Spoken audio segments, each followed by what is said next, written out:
ईद का दिन था और हमारे प्यारे नबी सल्लल्लाहु अलैहि वसल्लम के घर में खाने को कुछ नहीं था। हज़रत आयशा रज़ी अल्लाह ताला अन्हा ने फरमाया, या रसूल अल्लाह, आज ईद का दिन है और आपकी आदत है कि आप किसी भी साइल को खाली हाथ नहीं लौटाते और इस ईद पर तो ज़्यादा सवाली आएंगे। आप हज़रत आयशा की परेशानी को समझ गए, आप उठे और आपने वज़ू किया और मस्जिद की तरफ तशरीफ़ ले गए।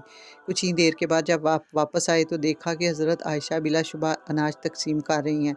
तो आपने हज़रत आयशा से पूछा कि आयशा, ये अनाज कहाँ से आया है और क्या बाकी अज़वाज मुतहरात का भी हिस्सा निकाला गया है? तो हज़रत आयशा ने फरमाया कि या रसूल अल्लाह, ये सारा अनाज हज़रत उस्मान रज़ी अल्लाह ताला अन्हा ने भेजा है और बाकी अज़वाज मुतहरात के घर भी बराबर यानी 11-11 ऊँट अनाज के लदे हुए भेजे गए हैं। तो हज़ूर पाक सल्लल्लाहु अलैहि वसल्लम की आंखों में खुशी से आंसू आ गए और आपने फरमाया कि या अल्लाह, मैं उस्मान से राज़ी हूँ और आप भी हज़रत उस्मान रज़ी अल्लाह ताला अन्हा से राज़ी हो जाएं। सुभान अल्लाह। इस वीडियो को ज़रूर शेयर कीजिएगा। जज़ा